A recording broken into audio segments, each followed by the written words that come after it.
Hello and welcome to the Video Vortex. This week we have a special focusing on the James Bond series, and we're going to focus on the Sean Connery movies. Now for a bit of background first. The James Bond films are officially produced by Eon Productions, which stands for Everything or Nothing, and the original producers were Harry Saltzman and Albert R. Broccoli. The character of James Bond was created by Ian Fleming, who was a legendary cad who served in the British Navy, became a really respected author. He had a very luxurious lifestyle. He lived in Jamaica for some time. He believed in fine dining and heavy drinking, and he was known as a bit of a womanizer. The films don't follow the chronology of the books. The very first movie was actually going to be Thunderball, but with a budget of $1 million, this was deemed to be too expensive. Also as well, there was legal problems as well. Ian Fleming in the mid-1950s was working with a guy called Jack Whittingham, who was a writer, and a name that we'll hear again, Kevin McClory, on a screenplay for what was going to be a James Bond movie called Longitude 78 West. However, when this movie collapsed, what happened was Ian Fleming took some of the plot points from the screenplay and put it into his next novel, which was Thunderball. This is extremely important in the history of the James Bond film. One of the first people to sign on to the film was experienced director Terence Young, who had connections with Saltzman and Broccoli already. They'd sort of worked on similar projects together before. What's interesting about Young is many people actually felt that he could have been James Bond if he'd been younger. He liked exotic locations, exotic women and a high lifestyle. He was a massive influence on the actor who was soon to take the role of James Bond, the fantastic Sir Sean Connery. Just some notes on this legendary actor. He wasn't really famous at this time. He'd had a small role in a Disney film called Darby O'Gill and the Little People, and he'd actually starred in the musical South Pacific tour in England. And what's interesting about him is he was actually spotted playing football by Manchester United legend Sir Matt Busby, who actually wanted him to play for Manchester United. You've got to remember, this is big, physical Sean Connery. He was a former bodybuilder, and he really had the physique of an athlete. He competed in many competitions in that capacity, but he didn't sign on to be a footballer. He made some small appearances in movies. A good example is one where he plays a Scottish bugler, I think they're called, with the bagpipes in The Longest Day, which is a famous war movie. Many people feel like Connery was the ultimate James Bond, being the first. He very much has the power to define the role for years to come. And if you actually read the books, he's not very much like the character in the books. Timothy Dalton is probably the closest.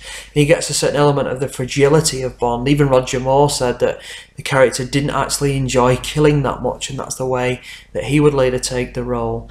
What's interesting about Connery is his economy of movement, particularly in the first film, which we're going to focus on just for a little while, which is Dr. No from 1962. There are many great things about the film Dr. No. First of all, you've got the excellent score by Monty Norman. The actual James Bond film, part of the music was actually based on music that he'd done for a stage play that he's done, and the legend that is John Barry, who'd had a lot of success orchestrating songs for the likes of Adam Faith and his own band.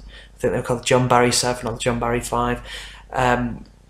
Beefed up the sound quite a lot, and you sort of hear that a lot more in the next couple of movies. Also, you get some excellent work by Ken Adam, who is a legendary set designer, and this was very much his big break as well. His work caught the attention of the legend that is Stanley Kubrick, who hired him to work on Doctor Strangelove or How I Learned to Stop Worrying and Love the Bomb. He'd later go on to work with Kubrick again on the film Barry Lyndon in the mid-70s, starring Ryan O'Neal, which is where Ken Adam picked up one of his Oscars from for fantastic set design. It's interesting looking back at Dr. No, you can really see the blueprints of the later films and the kind of formula of James Bond formed in this movie. You get an excellent cast with Bernard Lee as M, Lois Maxwell as the first ever Miss Moneypenny, and the chemistry is there straight away with her and Sean on screen. You don't quite get the introduction of the legend that is Desmond Llewellyn as Q, because he wasn't cast in this movie yet. The role of the quartermaster, that's the guy that provides the weapons, was played by Peter Burton, and Desmond Llewellyn only turned up in the next movie because Peter Burton was not available. And there's a few little bits that don't fully meet with the continuity of the rest of the series. M says that they're working for MI7, which is never particularly mentioned again. And also there is James Bond's girlfriend, Sylvia Trench, who makes an appearance in From Russia with Love. She was supposed to star in 4 or 5 of the different movies and then was supposed to be the main Bond girl in the 4th or 5th. This idea was dropped by the 3rd movie's director, Guy Hamilton. Highlight of the movie is Joseph Wiseman's performance as the titular character, Dr. No. Many people have looked back and actually criticised this performance, saying that they could have got an East Asian actor, but this was the kind of 1960s where it was common that American and British actors would dress up in, dare one say, Oriental makeup. The particularly terrible racist example, the Mickey Rooney character in the film Breakfast at Tiffany's, is a terrible racial caricature. But there weren't in the British film industry a lot of East Asian actors. There's one called Burt Kwok, who appeared in the Pink Panther movies with Peter Sellers, who actually appears in 2 of the James Bond films, small roles. He appears in Goldfinger and You Only Live Twice. A really important part of Dr. No is that he actually states he works for an apolitical organisation, Spectre, which is the organisation the 2015 film is named after. And there's a really fantastic line where he says, "East, west, just points to the compass. I'm a member of Spectre." And they kind of wanted to make the movies a bit more apolitical because they felt that it would harm the box office in kind of Eastern Bloc countries and all over the world if it was bogged down in political subtext. That's a really interesting point because it was at the height of the Cold War. So this was like capitalism versus communism. This was like the height of it. And I like how they kind of sidestepped that a little bit. The next film in the series is 1963's From Russia with Love, again directed by Terence Young. Quite possibly one of the top 3 movies in the series. Sean Connery's performance is much more assured in its convictions, and also as well you get an excellent raft of supporting players, particularly Robert Shaw in the role of Red Grant, kind of reminiscent of Daniel Craig in a little way.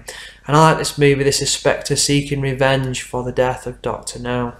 What I really like about the first 2 movies is they feel like movies kind of from like the late 50s, early 60s. They don't have that kind of 60s bombast about them yet. That sometimes looks a bit campy and theatrical. So the first 2 movies are more like thrillers where James Bond relies on his wits rather than gadgets. They almost feel like Alfred Hitchcock movies, and there is a great homage to Alfred Hitchcock and the famous scene from North by Northwest with the helicopters towards the end of the movie. This movie is a great sociological interest. First of all, we see some interesting attitudes towards sexuality. So in the book From Russia with Love, the character of Rosie Klebb is quite clearly a lesbian, but this had to be toned down in cinema in the 1960s. This was like seen as being a bit vulgar and a bit bad. It wasn't until 1967 in the UK that the sexual act between 2 men was made illegal. So these were quite, barbaric, extremely conservative times in a way. So that had been made subtle. And it's interesting the role of women we see in the early James Bond films. They're often quite passive. They often scream for the help of James Bond. A lot of modern feminist critics have looked back at this. This is something we can see at any long series of films, really, or TV shows. We see this in Doctor Who, so we have strong female role models like Rose Tyler and Amy Pond in the new series. But early companions were there to be kind of just to be seen and call for the Doctor's help and to assist him, really. And it's interesting that the early Bond actresses were really sought for their looks. So Ursula Andress was a former model. Daniela Bianchi, who stars in From Russia with Love, I think she was a former Miss Italy or one of the contenders in that. In Thunderball, the actress was a former Miss France, and you can kind of see that they weren't known for their acting talents. Many of these actresses were actually dubbed in the final film, and the dubbing's excellent. You can't particularly tell in a lot of the roles. So James Bond and Tatiana Ramava go off on a gondola. Will they sail away into the next film with Matt Monro singing? Well, not quite. Bond does come back, but he also loses his girlfriend Sylvia Trench. You don't see that, God knows where she went. But you get the excellent Goldfinger in 1964, directed by a new director this time, Guy Hamilton, and he started to add a lot more humour to the series. We know this straight away when Bond kind of appears out the water and he's got like a white dinner jacket under his kind of scuba gear, and he's been wearing like a duck disguise on his head. Many things to recommend this film. You get the excellent theme song by Shirley Bassey, who go on to record another 2 Bond themes. Originally it was going to be sung by Anthony Newley, who was kind of an early 60s pop star. You get an excellent villain played by Gert Frober, who'd appeared in The Longest Day with Sean Connery, and he actually turned up on set, and his agent had sworn that he could speak perfect English, but he could only say something like "good morning" and "how are you," and all of his dialogue was actually dubbed much later in the film. And it's interesting, he's called Auric Goldfinger, but he's supposed to be a British citizen, and this is kind of playing on this kind of fear of Germans. This is not long after the Second World War, remember? And it seems weird looking back at it now, but there was still this stigma towards German people you have.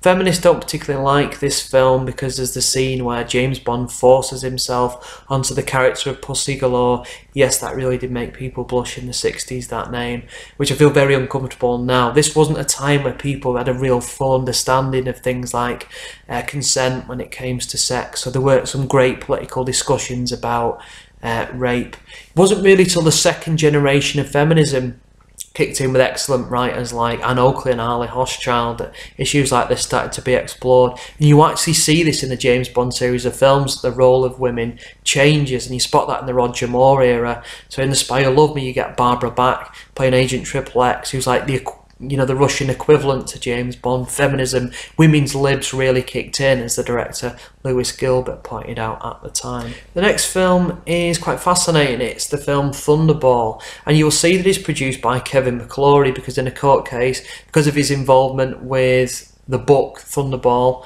for that original screenplay I mentioned before, he got a sole producer's credit on it. This must have really hurt Saltzman and Broccoli because this was the biggest Bond film of all. It actually got a lot of critical acclaim as well. It actually won an Oscar for John Stairs for his incredible special effects in the movie. But a lot of the underwater stuff was actually orchestrated by the team that worked on the TV show Flipper. Not many people know that. I'm not a massive fan of Thunderball. There's some slightly dodgy edits in it, particularly early on, and the pace is kind of all over the place because of some of the underwater sequences. There's a really good performance by Adolfo Selfi, starring as Emil Largo. He actually appeared in a lot of Italian horror movies and comic book movies. He does an excellent turn in a Mario Bava movie called Danger Diabolique, where he's dubbed with an American accent. He's also dubbed in this movie as well.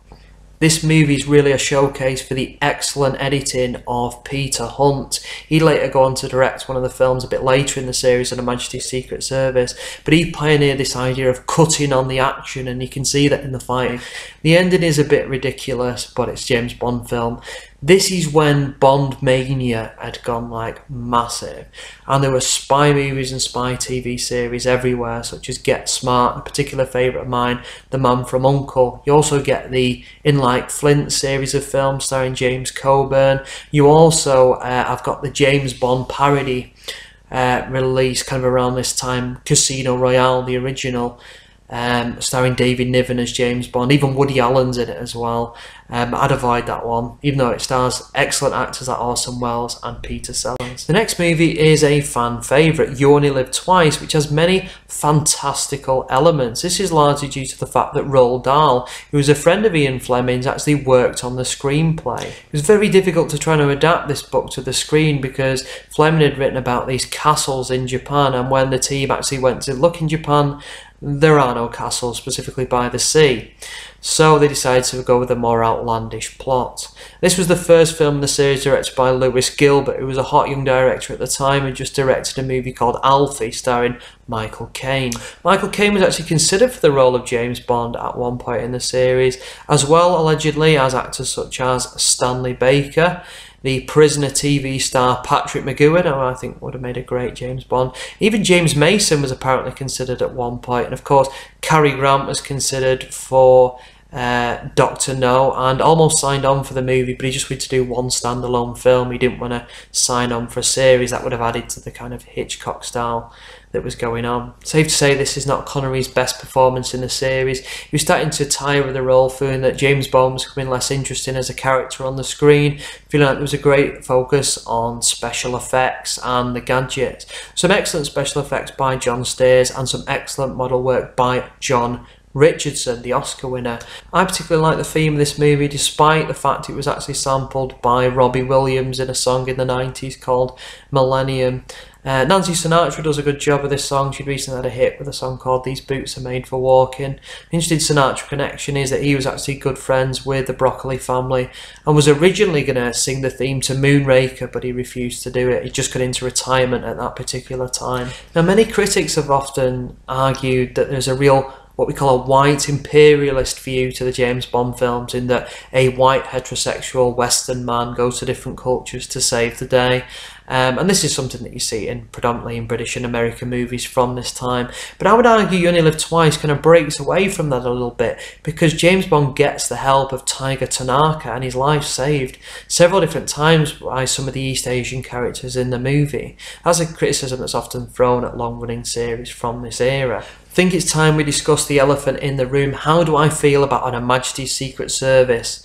The one that doesn't star Sean Connery. I think it's absolutely fantastic, but at the time it didn't do as well at the box office, and some critics praised it, but it did have a bit of a downbeat ending. So what they decided to do was bring back Goldfinger director Guy Hamilton to inject some humour back into the series, and you get Diamonds Are Forever. A lot of the humour is actually down to the young writer Tom Mankiewicz, who'd have great success with the Bond films and end up working on the movie Superman with the director Richard Donner. Diamonds Are Forever, Connery looks a bit out of shape, but he just got paid $1.25 million to return to the movie, and he actually donated that to a Scottish education trust, which is a very noble cause indeed. He seems a bit overweight in the movie. He doesn't seem particularly interested that much. His hair's getting a little grey. He wears some truly outlandish early 70s shirts.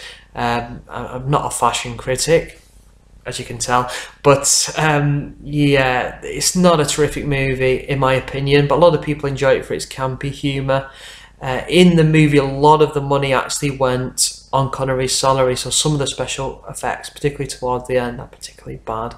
You get Charles Gray, who was a fantastic actor who'd appeared as Henderson in You Only Live Twice, returning as Ernst Stavro Blofeld, quite a contrast to the role played by Telly Savalas in the last movie, the George Lazenby one.